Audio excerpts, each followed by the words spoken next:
Well, being a judge, I'm good at least comfortable at writing judgments. And my primary job is to listen to what other people, especially the lawyers, argue in the courtroom. So I'm nervous in the podium in front of the cameras and audience. This is not what I'm trained for. So I decided to speak the truth, the whole truth, nothing but the truth. So help me God. Last night, I tried to write down my speech, and shockingly, I found it sounds like a judgment. Judgment with high-sounding legal jargons, with lots of conjunctions, ifs and buts, and however, although, henceforth, etc. And I was thinking why I can't speak like a ordinary person in a very communicative way. I mean, is it because of the way I'm trained to speak in a judicial way? Like when someone is drunk, people will say this person was drunk. But a judge would say, I have reason to believe that this person was under the influence of alcohol.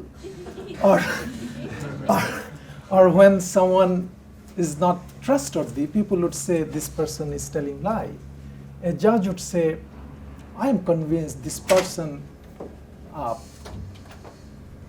I'm convinced that this person is not trustworthy. So that's how we actually judges have a habit of making easy things complicated. So now, but I have to tell you what I have it in my mind. Bangladesh is the most densely populated country in the world. I mean, there are 180 million of people in 56,000 square miles. And there is an authoritative regime in Bangladesh for the last 15 years. I shockingly found that the perversion and extension of oppression taking place in Bangladesh is not very well known to the rest of the world. Maybe it is because Bangladesh is in between India and Pakistan, two very important countries. One claims to be the largest democracy in the world. The other is geopolitically very sensitive. So that's why the regime in Bangladesh is under the radar and operating in its ruthless way. And when the oppression to the opposition is concerned, world media and even the people or media in Bangladesh is mostly concerned about the police or law enforcement agencies or other securocrats of the society. But the role of the judiciary in Bangladesh, the way this regime has been using the judiciary as a fear-mongering tool, as her prime tool of oppression, is relatively less discussed. Maybe because oppression through judiciary has a legal jacket in its own. There are criminal cases, so what do I do? Law will take its own course. That is the claim generally the regime makes. So I'm telling you some few incidents how this regime has been using the judiciary to suppress the dissents. During last couple of years, tens of thousands of imaginary false cases has been filed. I mean, these are not ordinary false cases. These are cases, criminal cases about things that didn't happen. For example, a criminal case may be filed claiming that a bomb was blasted and some opposition leaders were involved in that bomb blasting, while actually no bomb was blasted.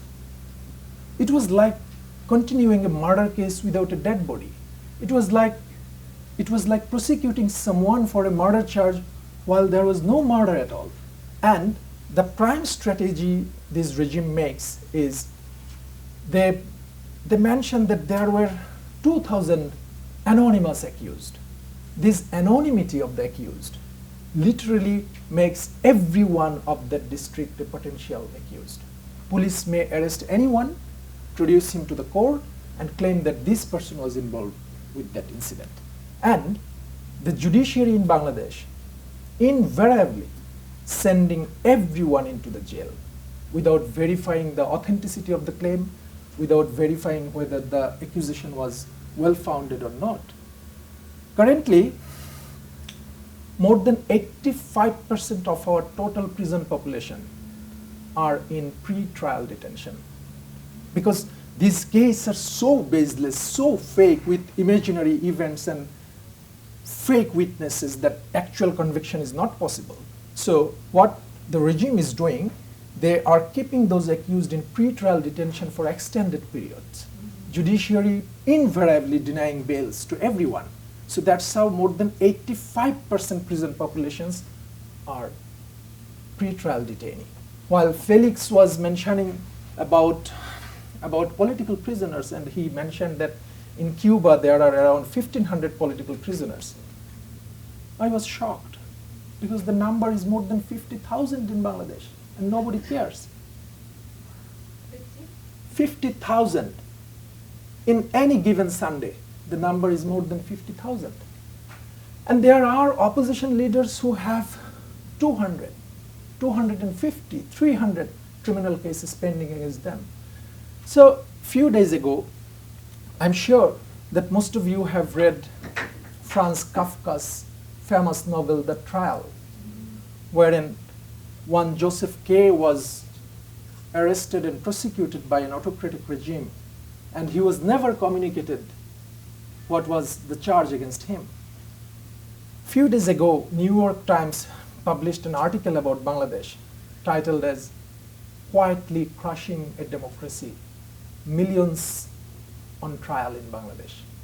And the report depicted a Kafkaesque judicial system in Bangladesh. I call it the Kafkaesque surrealistic judicial system. I mean, you may not even imagine the degree, the extension of, what should I say, the ruthlessness, and how an entire judiciary can become an extension of the police department, as if there is no judiciary exist. And add to the odds, this regime, all right, I should stop now, but I'm ending with an urge. Please study more about Bangladesh. Please put some attention about Bangladesh, because no matter the country is poor or not, people feel the same pain. The blood is same red. So I'm here with an urge that please pay some attention about Bangladesh. Things are not good there. Thank you very much.